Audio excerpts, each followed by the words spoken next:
Mark and Eva Beeson began collecting in the 1950s, and they made a decision to collect the artists of their time.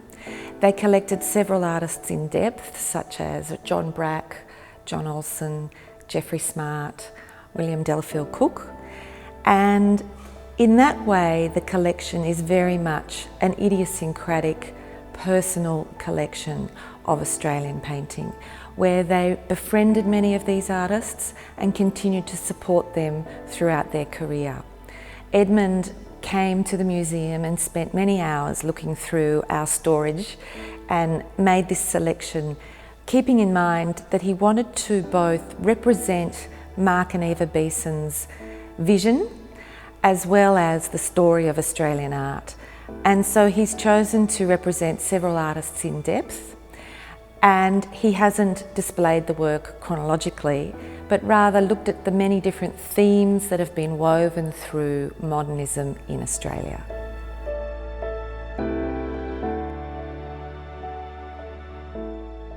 I tried to do two things with the show, I think. One was obviously to explore the collections of TarraWarra, Beeson, etc. And then secondly, to give it a theme of some kind. Curators love themes. We can't just put things out and enjoy them. We've got to sort of link it all up and give it a narrative of some kind.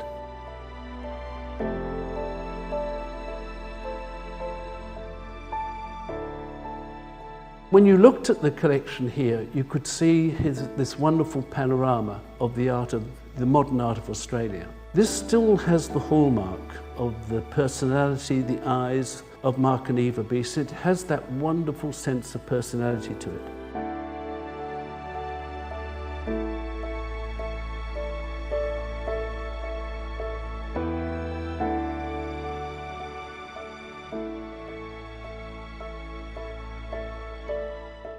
Edmund has brought his characteristic flair to this exhibition by calling it the triumph of modernism. Many might argue that modernism is no longer relevant, but what Edmund's eyes and vision has done is shown us how important and significant modernism has been for Australian artists in the post-Second World War period. Modernism really begins in the early 20th century with all the artists not just trying to seek representation, but to interpret representation. Not to depict what you saw, but to interpret the experience of that subject. This exhibition shows us the many ways in which Australian artists took on a modernist point of view, whether it was through their interpretation of the landscape, the increase of industrialisation, the representation of human expression and passion, a notion that the Australian landscape has a very individual look or feel, or indeed contemporary artists still working with many of these same themes. One thing that I think this exhibition demonstrates is the unique ways in which Australian artists dealt with the concept of modernism, because they were at a remove from the heart of modernism, which at that time, post-World War II, was in Europe.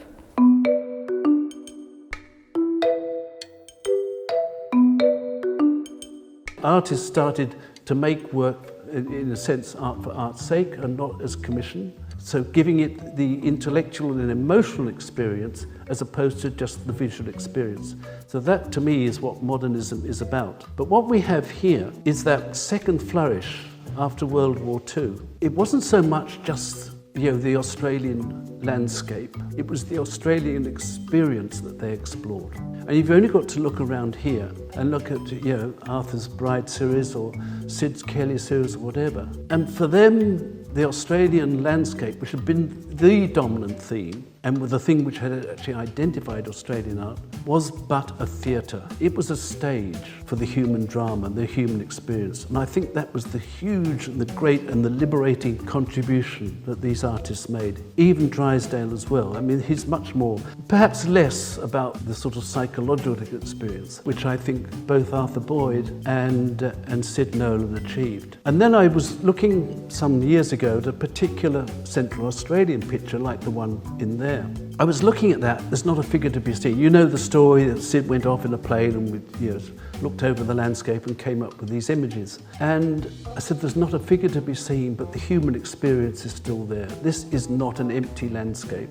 That's a landscape with a human soul in it. I think this is the great thing that, above all, both Arthur Boyd and Sid Nolan achieved. Drysdale too is in the same vein. I think there's a big difference. The Drysdale pictures are very specific, and somehow the figures there are almost totems in the landscape. They become part of it. What Boyd and Nolan did was put the drama of the human experience, the drama of the human tragedy or the human passion into their pictures and into the Australian landscape. And Fred Williams, again, drawing on that landscape tradition, was somebody who found an extraordinary, completely individual language. That's a vocabulary that he uses. But what I also liked was the idea that modernism doesn't die, it's still continuing. Then there was the parallel journey, the urban journey. You remember that in the 50s, obviously, there was greater urbanisation of Australia, and you've got the parallel journey with Brack and Blackman and artists like that.